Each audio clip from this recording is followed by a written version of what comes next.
کړي کړي دا نن د هغې کردار ته زه خراج تحسین پیش کوم او د هغې ډېره ډېره شکریه ادا کوم چې هغې دا راته غواړي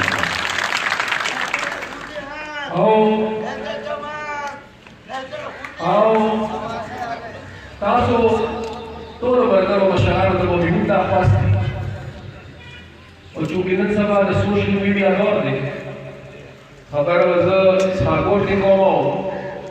خبره به د سپاکوټ نه علاوه هم ډېرو ملګرو ته رسي زما به نن د پارټۍ هر ملګري ته دا خواست دي خاص کر هغه خلکو ته به مې دا خواست دي چې کوم خلک په باچاخانې کې وي دا زما ستاسو د نظریې بنیاد دی باچاخاني زما ستاسو د نظریې بنیاد دی او چې نن موږ خبره کوو نو موږ د باچاخانې خبره او چې نن موږ وایو نو موږ وایو باچاخاني به راځي باچاخاني به څنګه راځي باچاخاني به زما او ستاسو د کوشش او زما او ستاسو د ښه کردار په نتیجه کې راځي که موږ ټولو کوشش وکړو او موږ ټولو خواري وکړه موږ د باچا هم په لار باندې خپل سفر جاري وساته دا باچاخاني ده که موږ ټولو خواري وکړه او موږ د خپله ذاتي انا یو اړخته کړه د خپله بې بنیاده پښتون یو اړخته کړه او یوه پښتون ځان ته ودروله چې هغه د باچا خان د سوچ او د فکر او نظریې پښتو ده نو د هغې په نتیجه کې به باچاخاني راځي د یو بل مخالفتونو باندې باچاخاني نه راځي د یو بل خلاف په سازشونو باندې باچاخاني نه راځي د یو بل په مخه نیولو باندې باچاخاني نه راځي د پښتنو په بې اتفاقۍ باندې باچاخاني نه راځي که باچاخاني غواړو نو د هغې لپاره لار د پښتنو د اتفاق لار هغې کې به بیا یو بل ته د لارې رکاوټونه یو بل ته په داسې سوچ او په داسې نظر ګورو چې څنګه سړی خپل رور ته ګوري او دا به زما ټولو ملګرو مشرانو ته خواست دي چې په دې ټوله پښتونخوا کې نه بلکې چېرته چې پښتون آباد دی په دې سیمه په دې خطه کې چې چېرته پښتون آباد دی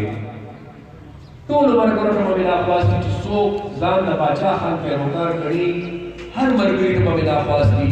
چې چېرته هم د پښتنو په منځ کې یو اختلاف او خفګان ویني او چېرته هم درته ښکاري چې د یو پښتون حق تلفي شوې ده دا د پښتون تپوس وکړي او په هغه پښتون باندې جګړه وکړي دا زموږ د ټولو د شریکې ذمواري او بیا په نن سبا حالاتو کې په نن سبا حالاتو کې خو ډېر ضرورت دی ځکه چې په دې نن سبا حالاتو کې خو رنګ په رنګ کوششونه روان دي د پښتنو د تقسیم لپاره رنګ په رنګ نوې نوې طریقې روزي د پښتنو د تقسیم لپاره ځکه چې کوشش دا دی چې پښتانه ونی شي کوشش دا دی چې په یو رنګ په بل رنګ په یو شکل په بل شکل پښتون تقسیم کا پښتون ځکه تقسیم کا چې په پښتون نن یو شو نو د ټولو نه اول خو به پښتون خپل حق غواړي که پښتون نن یو شو نو د خپل حق ګټلو لپاره بیا پښتون هغه جنګ په اسانه کولی شي او ډېر په اسانه یې ګټلی شي نن تاسو لږ د خپلې خطې ته وګورئ نن کلاو د اتلسم ترمیم خلاف خبرې کېږي اتلسم ترمیم څه دی مشرانو او ملګرو اتلسم ترمیم هغه ترمیم دی چې د کوم ترمیم په نتیجه کې زموږ هغه ناره چې خپله خاوره خپل اختیار خپله خاوره او خپل اختیار د اتلسم ترمیم په نتیجه کې زموږ هغه ناره په هغې عمل شو انتظامی اختیارات مالی اختیارات د مرکز نه صوبو ته ملاو شو د اسلام آباد نه پښتونخوا ته راغی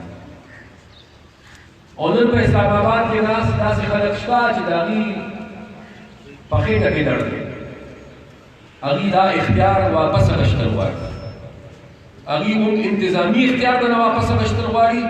اون د نه مالي اختیار واپس اخیستل او کدا انتظامی او مالی اختیار یو ځل موږ واپس واغشت نو سوچ کې چې بیا به څومره جدوجهد د هغې لپاره پکاري او څومره وخت به پکاري چې بیا یو ځل خپل اختیار وکړو. ځکه چې بنیادي طور خو فیصله دا وه که تاسو قرارداد پاکستان وګورئ، قرارداد پاکستان نو هغه وخت دا فیصله شوې وه چې کوم په پاکستان کې به صوبې وي او فیډریټډ یونټې به وي هغوی ته به خپل خپل اختیار ملاوي. سن 47 کې ملک جوړ شو، خو د 47 نه پس څومره وخت موږ انتظار کوو که دا قسم ترمیم لپاره. ولی خان بابا علیه الله مغفرت نصیب کړي، 73 آئین د هغه په کوششونو جوړ شو. 73 آئین کې دا خبره ډېره واضحه وه چې دومره وخت پس د صوبو ته مکمل اختیار ملاوېږي، خو په هغه خبرې باندې عمل ونه شو. او نن یو ځل بیا دا کوشش کېږي چې د پښتنو او د صوبو نه دا اختیار واپس واخیستل شي. بل اړخ ته که تاسو وګورئ نو هغه مصیبت، هغه عذاب، هغه تکلیف چې د 2008 نه مخکې شروع شو او کله چې موږ ته د خدمت موقع میلاو شوه نو هغه تکلیف لا و. زه د دهشتګردۍ خبره کوم، زه د هغه پردي جنګ خبره کوم چې هغه پردي جنګ 40 کاله مخکې موږ روړو په خپل کور او په خپلو خلکو موږ پردي جنګ مسلط. نن یو ځل بیا وګورئ د تېرو څو میاشتو راځي زموږ په بره علاقو کې لګیا دي، په خلکو باندې په مخصوص خلکو لګیا دي حملې چې څه ته ټارګېټ کړي دي. نن یو ځل بیا خلکو ته د ټلیفون په ذریعه باندې دمکۍ میلاوېږي او حقونه غوښتنې کېږي. نن یو ځل بیا د بدقسمتۍ نه د وزیرستان په خاوره او د باجوړ په خاوره باندې موږ وینو چې بدامني لګیا ده، د بدامنۍ د خورولو کوشش کوي. نن یو ځل بیا د بدقسمتۍ نه په افغانستان کې دننه د امن لپاره چې کوم مذاکرات روان دي او کومه ستړې شروع وه، نن د هغې د ناکامۍ لپاره کوششونه لګیا دي. نو که خدای وکړه دا اتحاد پسندي او دهشتګردي راباندې دوباره راغله او بل اړخ ته یې رانه د خپل اختیار او خپل واک چې کوم لږ ډېر موږ ګټلی دی دا یې رانه واپس واخیست، نو څه حل به وي بیا د دې قوم او د دې خاورې. نو لهذا ځکه زه دا وایم چې په دې دواړو محاذمانو، په دې خپل وطن او په دې خپله خاوره د مستقل او پایدار امن لپاره او د خپل مالی، قانوني، آئیني او انتظامي اختیار لپاره د دې دواړو خبرو لپاره د پښتنو اتفاق او یووالی ډېر ضروري دی. نن سبا خو مختلف خلک د پښتنو د قومیت په حواله سیاست کوي. زموږ چا سره جنګ نشته، موږ چا سره جنګ نه کول غواړو. هر سړی چې د پښتون خبره کوي او د پښتون د حق خبره کوي زما ورور دی، زما سره اختلاف نشته، زما د هغه خبره یوه ده. خو که بې اتفاقي راته پیدا کېږي نو په دغې کې به بیا بنیادي کردار عوامي نشمل پاتې کېږي. ځکه دا کوي ځکه چې دا د پاچا خانباب او د خدای خدمتګار تحریک تسلسل دی، عوامي نشمل پاتې کېږي. نو زه موقع داسې وه چې ما ویل چې زه دا خبره وکړم او نن چې په ملکنډ کې په سماکوټ کې د ملکنډ زما ملګرو کوم کردار ادا کړ، تاسو کوم کردار ادا کړ، دلته کې ناست چې زما کومو ملګرو کومو مشرانو کوم کردار ادا کړ، الله ته زما سوال کوم چې نن دې په ټولو پښتنو کې خدای داسې احساس پیدا کړي لکه چې څه احساس یې دلته مشرانو ملګرو د پارټۍ د فعالیت په حواله زما او ستاسو ډېره لویه ذمهواري دي او کم از کم زما به کوشش دی چې تاسو سره په شریک او تاسو سره په سلام او مشوره انشاءالله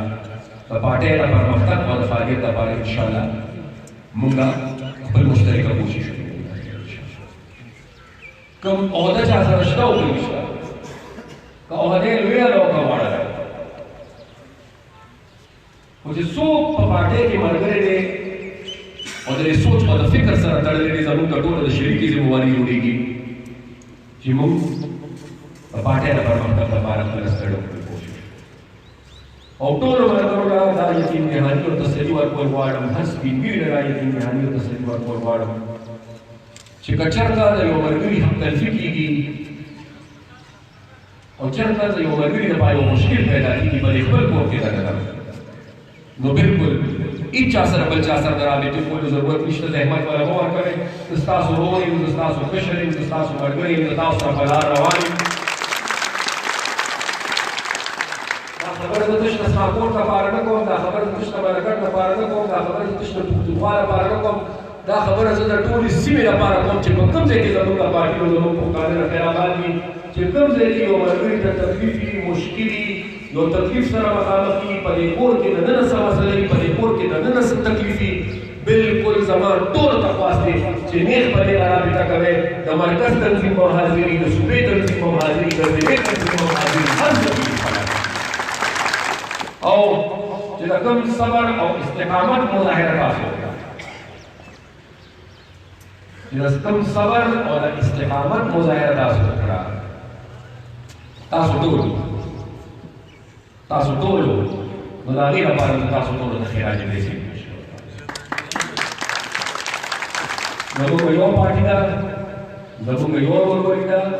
دا زموږ مثال د یو کور دی په یو کور کې دننه هم خفګان او مشکل راځي خو په کور کې دننه بیا د کور د خلکو کمال دی چې خفګان ختم کړي او مشکل ختم کړي او هسې مې ستاسو خواري او ستاسو د کړاو او زه په خپله ځکه ګوري کوم چې دا مخامخ میدان د تېر الیکشن نه مخکې زما په خیال چې یو ځل نه دوه ځله تاسو خپل دلته د قوت او طاقت زنده‌باد دوه ځله ما د عوامي نېشنل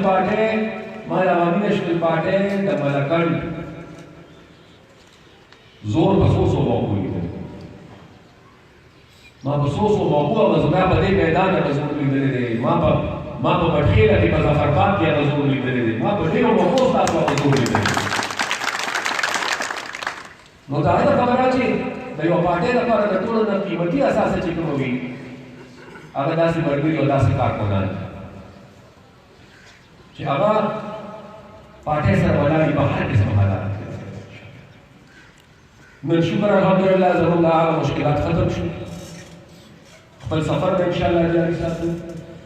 او ټول ورو ملګري مې دلته ناست دي زه خو چې نن رالم د خیره نه وم